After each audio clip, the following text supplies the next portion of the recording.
नमस्कार, आप देख रहे हैं हर खबर। मैं हूं आपके साथ जागृति। मेट्रो सिटी में रुक कर लेते हैं खबरों का।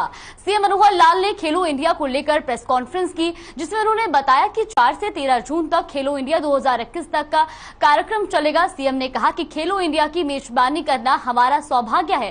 कार्यक्रम की शुरुआत केंद्रीय गृह मंत्री अमित शाह करेंगे। सीएम ने बताया कि खेलो इंडिया के तहत 25 खेल होंगे। सीएम ने यह भी बताया कि खेलो इंडिया यूथ गेम्स 2021 के चौथे संस्करण के आयोजन के लिए 250 करोड़ रुपए खर्च किए जाएंगे। वहीं उन्होंने कहा कि ये खेलो इंडिया गेम्स प्रधानमंत्री नरेंद्र मोदी के ड्रीम मिशन को आगे बढ़ाने में अहम भूमिका निभाएंगे। उन्होंने प्रधानमंत्री नरेंद्र मोदी और केंद्रीय युवा मामले एवं खेल मंत्री अनुराग ठाकुर का हरियाणा को इस खेल उत्सव की मेजबानी करने का सुनहरा अवसर देने के लिए धन्यवाद किया। सीएम ने कहा कि केंद्र सरकार ने खेलो इंडिया कार्यक्रम को एक बड़ी सफलता बनाने के लिए कोई कसर नहीं छोड़ी है। खेलो इंडिया का जो कार्यक्रम अभी 4 जून को प्रारंभ होने वाला है, 4 जून से 13 जून ये कार्यक्रम चलेगा। और जैसे पता है कि इससे पहले 2 बार खेलो इंडिया हो चुका है देश के विभिन्न भागों में, और इस बार हमारा सौभाग्य है और मैं केंद्र सरकार प्रधानमंत्री जी और हमारे खेल मंत्री उनका धन्यवाद भी करता हूं कि इस बार का जो खेलो इंडिया का कार्यक्रम उसकी मेजबानी हमें हरियाणा के लोगों को मिली है और हम इसको उनकी मेजबानी के नाते से बिल्कुल तैयार हैं। सब व्यवस्थाएं हमारी जो तैयार हो चुकी हैं। खेलो इंडिया का कार्यक्रम है, ये जैसा बताया 10 दिन तक चलेगा।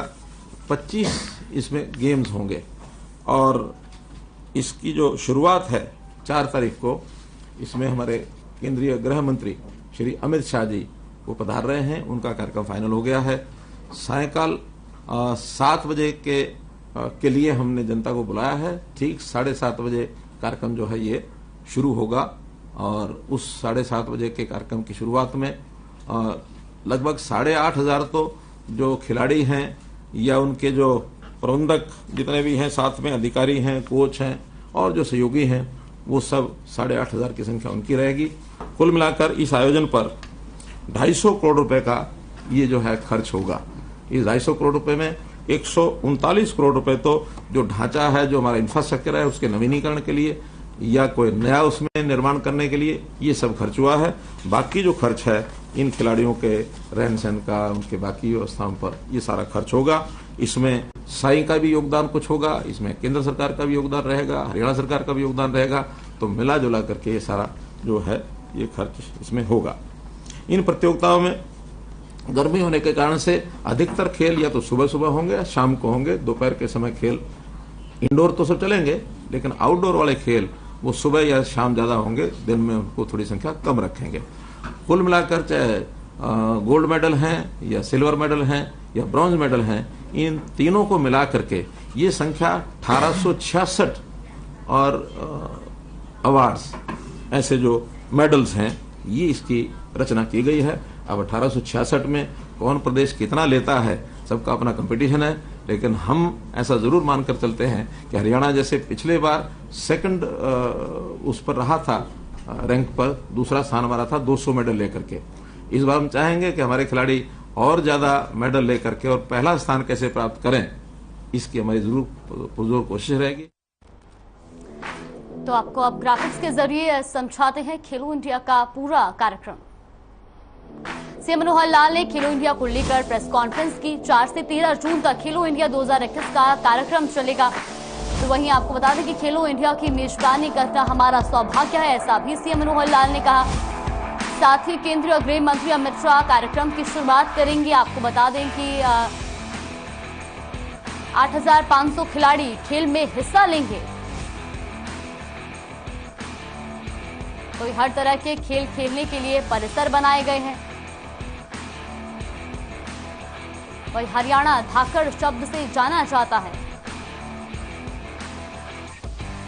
इसलिए इस धाकड़ संस्कृति को हरियाणा और आगे बढ़ाएगा, ऐसा भी सीएम मनोहर लाल ने कहा। तो वही उन्होंने कहा कि केंद्रीय मंत्री और हरियाणा के मंत्रियों को निमंत्रण दिया जाएगा। चंडीगढ़ के एडमिनिस्ट्रेटर और पंजाब के सीएम को भी निमंत्रण देंगे। तो खेलो इंडिया के आयोजन के लिए 250 करोड़ का खर्च होगा।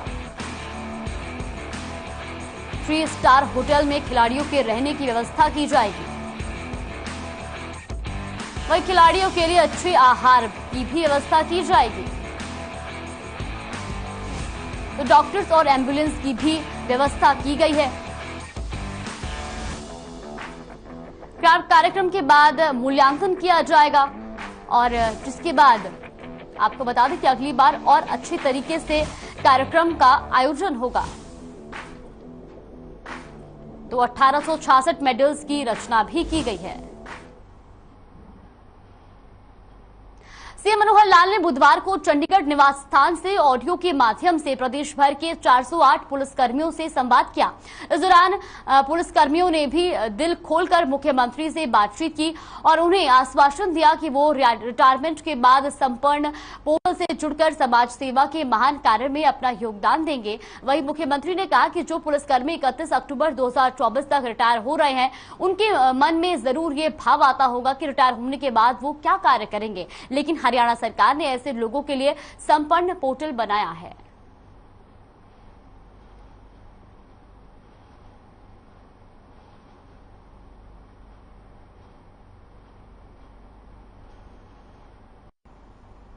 केंद्रीय परिवहन और राजमार्ग मंत्री नितिन गडकरी ने सोनीपत का दौरा किया। इस दौरान उन्होंने राजीव गांधी एजुकेशन सिटी में स्थित वर्ल्ड डिजाइन यूनिवर्सिटी में बतौर मुख्य अतिथि शिरकत की। साथ ही दीक्षांत समारोह में छात्र छात्राओं को गोल्ड मेडल वितरित किए और मंच से संबोधित करते हुए कहा कि देश को आत्मनिर्भर बनाने के लिए वेस्ट मटेरियल पर भी काम करना होगा। इस दौरान उन्होंने उनके साथ सांसद रमेश चंद्र कौशिक भी कार्यक्रम में शामिल रहे। सोनीपत दौरे पर केंद्रीय मंत्री नितिन गडकरी, जहां पर उन्होंने छात्र छात्राओं को मेडल भी वितरित किए और साथ ही साथ आपको बता दें कि उन्होंने वर्ल्ड डिजाइन यूनिवर्सिटी में शिरकत की।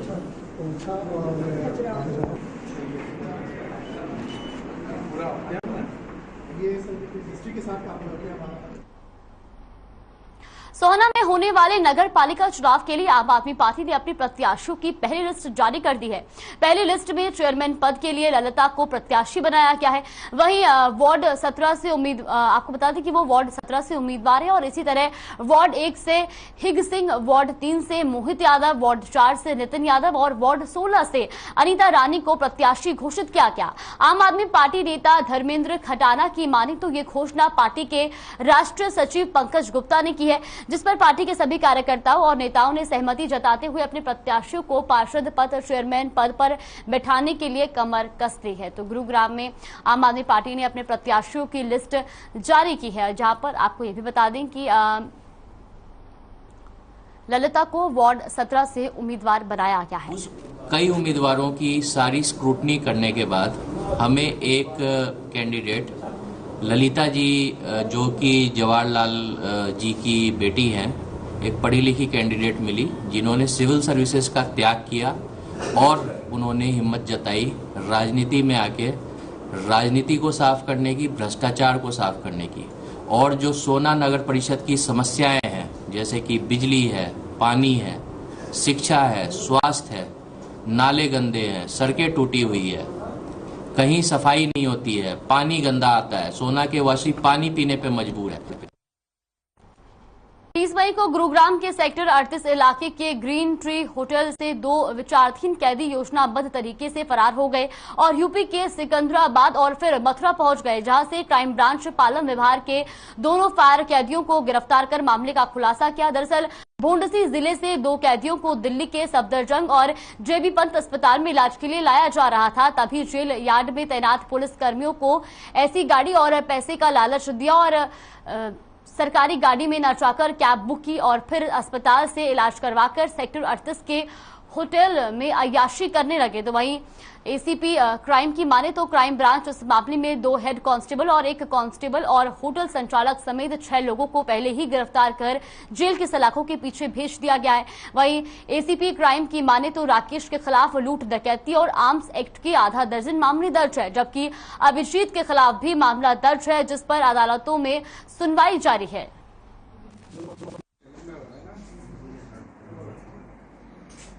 सर, 2 फरार कैदियों को गिरफ्तार किया है, क्या कुछ मामला छूटता है? ये 30/5/2022 को हमारी एस्कॉर्ट गार्ड बोंडसी जेल से 2 कैदियों को लेके इलाज के लिए एलएनजेपी हॉस्पिटल लेके गई थी, जिनके दोनों कैदियों के नाम अभिजीत और राकेश हैं।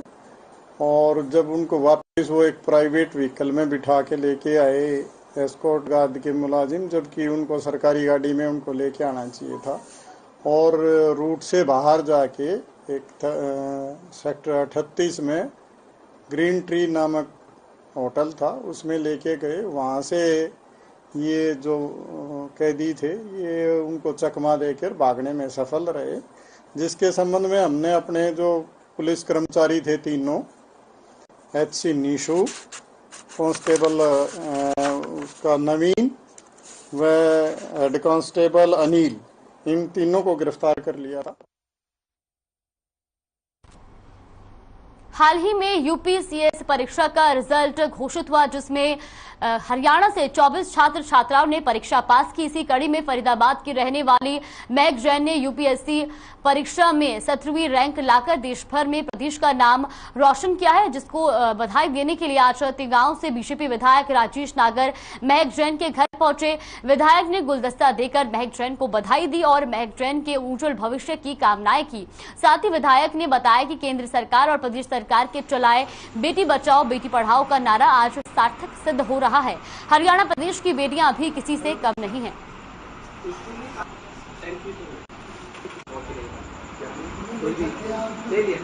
ये हमारे लिए बहुत गर्व की बात है। हमारी इस बच्ची ने हमारे शहर का नाम रोशन किया, हमारे प्रदेश का नाम रोशन किया, और इसने जो 17th रैंक जो ली है इसके लिए इनको बहुत बहुत बधाई। लड़कियां लड़कों से पीछे नहीं है, सरकार की मुहिम भी है बेटी बचाओ बेटी पढ़ाओ, कहाँ तक सार्थक चल रही है? इसमें हमारी केंद्र सरकार भी हमारी बच्चियों के लिए बेटियों के लिए बहुत कुछ कर रही है। हमारी प्रदेश सरकार भी हमारी बेटियों के लिए हमारी बच्चियों के लिए बहुत कर रही है, और ये आगे भी हमारी सरकार हमारी जो बच्चियाँ आगे बढ़े और ऐसे ही हमारे नाम, देश का नाम, हमारे प्रदेश का नाम और शहर का नाम कुछ ऑल इंडिया रैंक 17 हासिल की है। ये बहुत ही खुशी का मौका है। मेरा तीसरा अटेम्प्ट था, काफ़ी सालों की मेहनत के बाद ये दिन आया है, तो मैं आज बहुत खुश हूँ। कितने अटेम्प्ट में पास किए परीक्षा? मेरा तीसरा अटेम्प्ट था। पहले दोनों अटेम्प्ट में प्रीलिम्स भी क्वालिफाई नहीं कर पाई थी, पर इस अटेम्प्ट में प्रीलिम्स मेंस इंटरव्यू तीनों स्टेजेस क्लियर की है। इस कामयाबी के पीछे आप किसका हाथ मानती जाता है? इस कामयाबी का सबसे बड़ा श्रेय मैं अपने पेरेंट्स को, अपनी फैमिली को ही देना चाहूँगी, क्योंकि जब भी डिमोटिवेटेड फील करती थी, जब भी पहले पास नहीं हो पाया, तो उन्होंने हमेशा मुझे आत्मविश्वास दिलाया कि मैं ये कर सकती हूँ, और निरंतर प्रयासों के बाद ये आज। बारिश के बाद धान की फसल खराब हो गई, जिसके बाद उद्योग नगरी फरीदाबाद में 45 डिग्री तापमान में किसान सेब की फसल तैयार कर रहा है। वहीं आपको बता दें कि किसान का मानना है कि दूसरी फसलों के मुकाबले उसको सेब की खेती से आमदनी ज्यादा होगी, जबकि कृषि एक्सपर्ट का मानना है कि ठंडे इलाके में होने वाले सेब और यहाँ होने वाले सेब में काफी फर्क होगा।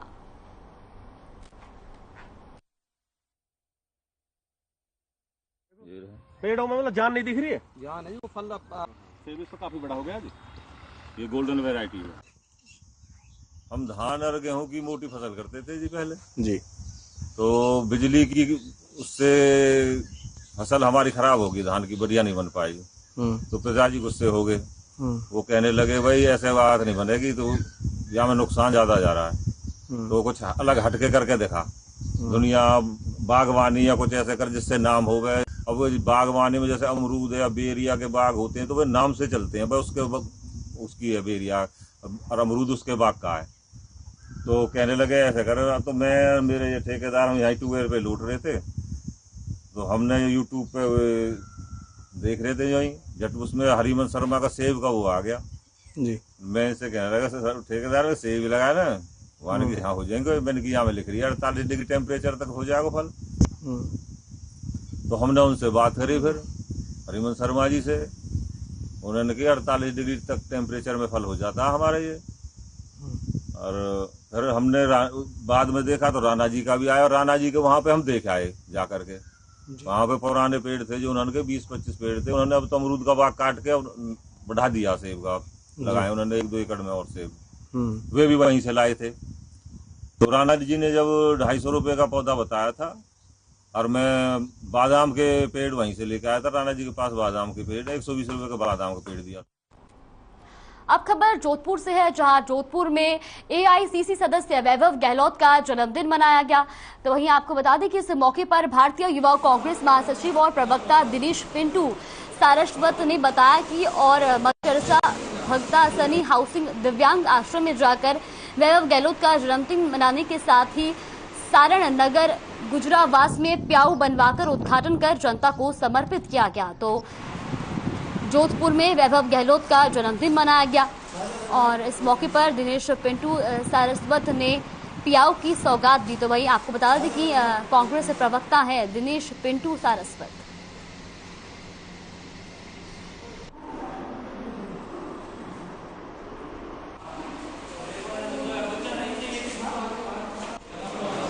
आज हमारे नेशनल कांग्रेस सदस्य और एसीसी राजस्थान क्रिकेट बोर्ड के अध्यक्ष वैभव जी गहलोत और जोधपुर से लोकसभा प्रत्याशी कांग्रेस के वैभव जी गहलोत के जन्मदिवस 43वें जन्मदिवस पर मदर टेरेसा में मन बुद्धि बच्चों को फल फ्रूट और टी शर्ट वितरण करने के साथ ही तो सीएचबी में बाल शोभा संस्थान में बच्चों को टी शर्ट और फल फ्रूट वितरण करने के साथ ही सारण नगर में गुजरावास में प्याऊ और परिंदे लगाकर प्याऊ बनवाकर जनता को समर्पित की वैभव जी गहलोत के जन्मदिवस पर।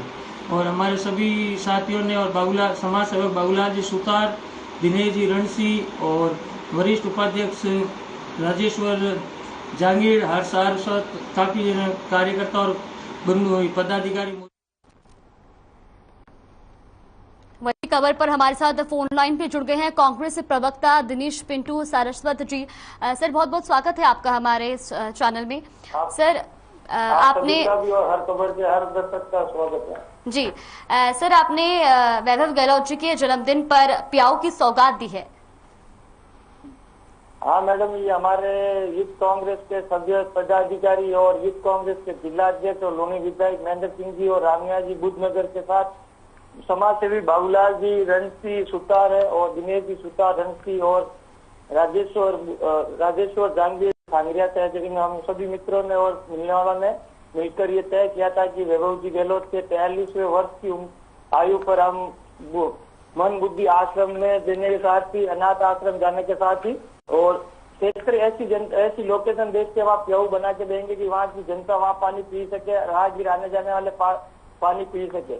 हमने गुजरावास को इसलिए चूज किया, बनार से आगे जोधपुर के एकांत साइड पड़ता है और वहाँ पे हम लोगों ने प्याऊ बनाई कि वहाँ सभी आते जाते और वहाँ रियलिटी में पानी की जरूरत और सबको आने जाने वालों को पानी की दिक्कत रहती है, इसलिए हमने वहाँ प्याऊ बना के वैभव जी के जन्मदिवस पर ये जनता को सौगात दी है। जी सर, बहुत बहुत धन्यवाद आपका हमारे साथ जुड़ने के लिए। खबर बल्लभगढ़ से है, जहां एक और देश प्रदेश में बढ़ती, आपको बता दें कि बढ़ती महंगाई से लोग परेशान हैं, तो वही अब आने वाले दिनों में ये परेशानी और बढ़ने वाली है, क्योंकि आने वाले दिनों में दूध के दाम भी बढ़ सकते हैं। डेयरी संचालकों का कहना है कि पिछले वर्ष के मुकाबले इस वर्ष गेहूं की फसल कम होने की वजह से भूसे के रेट में बढ़ोतरी देखने को मिली है और कई जगहों पर तो भूसा मिल भी नहीं रहा। ऐसे पशुओं के लिए चारा बड़ी मुश्किल से एकत्रित करना पड़ रहा है। फिलहाल डेयरी संचालकों ने कहा है कि इतनी महंगाई में पशु के लिए चारा लाना भी मुश्किल हो रहा है, तो वही खल, चुनी, बिनौल जैसी चीजों के भी दाम बढ़ रहे हैं। तो डेयरी संचालकों ने दूध के दाम बढ़ाने की तैयारी भी कर रहे हैं, जिससे आने वाले दिनों में आम आदमी की जेब पर खासा असर पड़ेगा।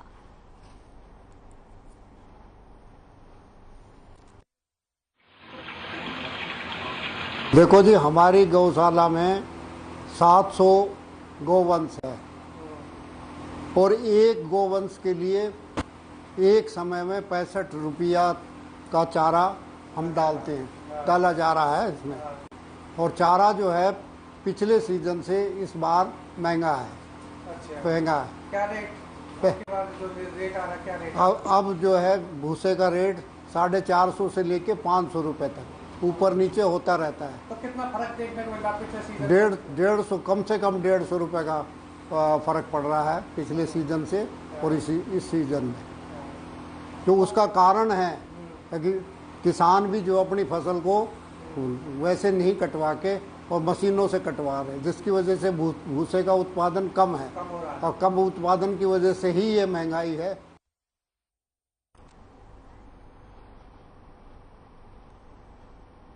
सोनीपत के गांव खेवड़ा के पास अवैध रूप से चल रहे शराब ठेके पर सीएम फ्लाइंग उड़न दस्ते ने बड़ी कार्रवाई की है। अवैध तरीके से चलाए जा रहे शराब ठेके से देशी और अंग्रेजी शराब की 15 पेटियां बरामद हुई। हालांकि मौके पर कोई भी कर्मचारी वहां पर नहीं मिला। एक्साइज विभाग के अधिकारी कश्मीरी चंद ने जानकारी दी कि एक्साइज विभाग की तरफ से समय समय पर कार्रवाई की जा रही है। पहले भी यहां 2 से 3 बार रेड की गई। वहीं इस मामले में एक्साइज विभाग के अधिकारी ने बात की तो उन्होंने अजीबोगरीब बयान दिया है। कहा कि स्टाफ की कमी के कारण अवैध शराब का कारोबार फल फूल रहा है। तो सोनीपत में अवैध शराब ठेके पर कार्रवाई हुई है और मौके से शराब की 15 पेटियां बरामद की गई है। तो वही सीएम फ्लाइंग की टीम ने ये कार्रवाई की है। खेवड़ा के पास हाईवे पे हमें कुछ शिकायत मिली थी कि कहीं एक ढाबे के साथ जो है पावर हाउस के सामने कोई इलीगल दारू बेच रहा है। तो उस पर रेड करी गई थी। हमारे आने से पहले वो आदमी जो है उस पर खोखे में कोई आदमी नहीं मिला, लेकिन उसका ताला तोड़ के हमने जो चेक किया था उसमें से 14 से 15 पेटी दारू बरामद की। कौन सी शराब मिली है सर? ये शराब देसी शराब है, प्लस इंग्लिश के कुछ 4-5 ब्रांड्स हैं। कोई शराब नकली है अवैध है? नहीं, शराब नकली नहीं है। शराब जो है ड्यूटी पेड शराब है। झज्जर के गांव सिलानी में एक युवक की संदिग्ध परिस्थितियों में मौत हो गई। सूचना पर पहुंची पुलिस ने शव बरामद कर पोस्टमार्टम के लिए सरकारी अस्पताल में भेजा। पुलिस की माने तो मृतक अमन अपने खेतों में काम करने गया था, लेकिन उनके परिजनों को सूचना मिली कि उनका पुत्र बेसुध अवस्था में खेतों में पड़ा हुआ है। वहीं सरकारी अस्पताल में चिकित्सकों ने उसे मृत घोषित कर दिया। हालांकि अनुमान लगाया जा रहा है कि अमन की मौत खेत में किसी जहरीले कीड़े के काटने से हुई है। फिलहाल पुलिस मामले की जांच कर रही है। तो झज्जर का ये पूरा मामला बताया जा रहा है, जहां संदिग्ध हालत में एक युवक की मौत हुई है। तो वहीं जहरीले कीड़े के काटने से मौत होने की आशंका जताई जा रही है। फिलहाल पुलिस इस मामले की जांच कर रही है। मेट्रो सिटी में फिलहाल के लिए बस इतना ही। आप देखते रहिए हर खबर।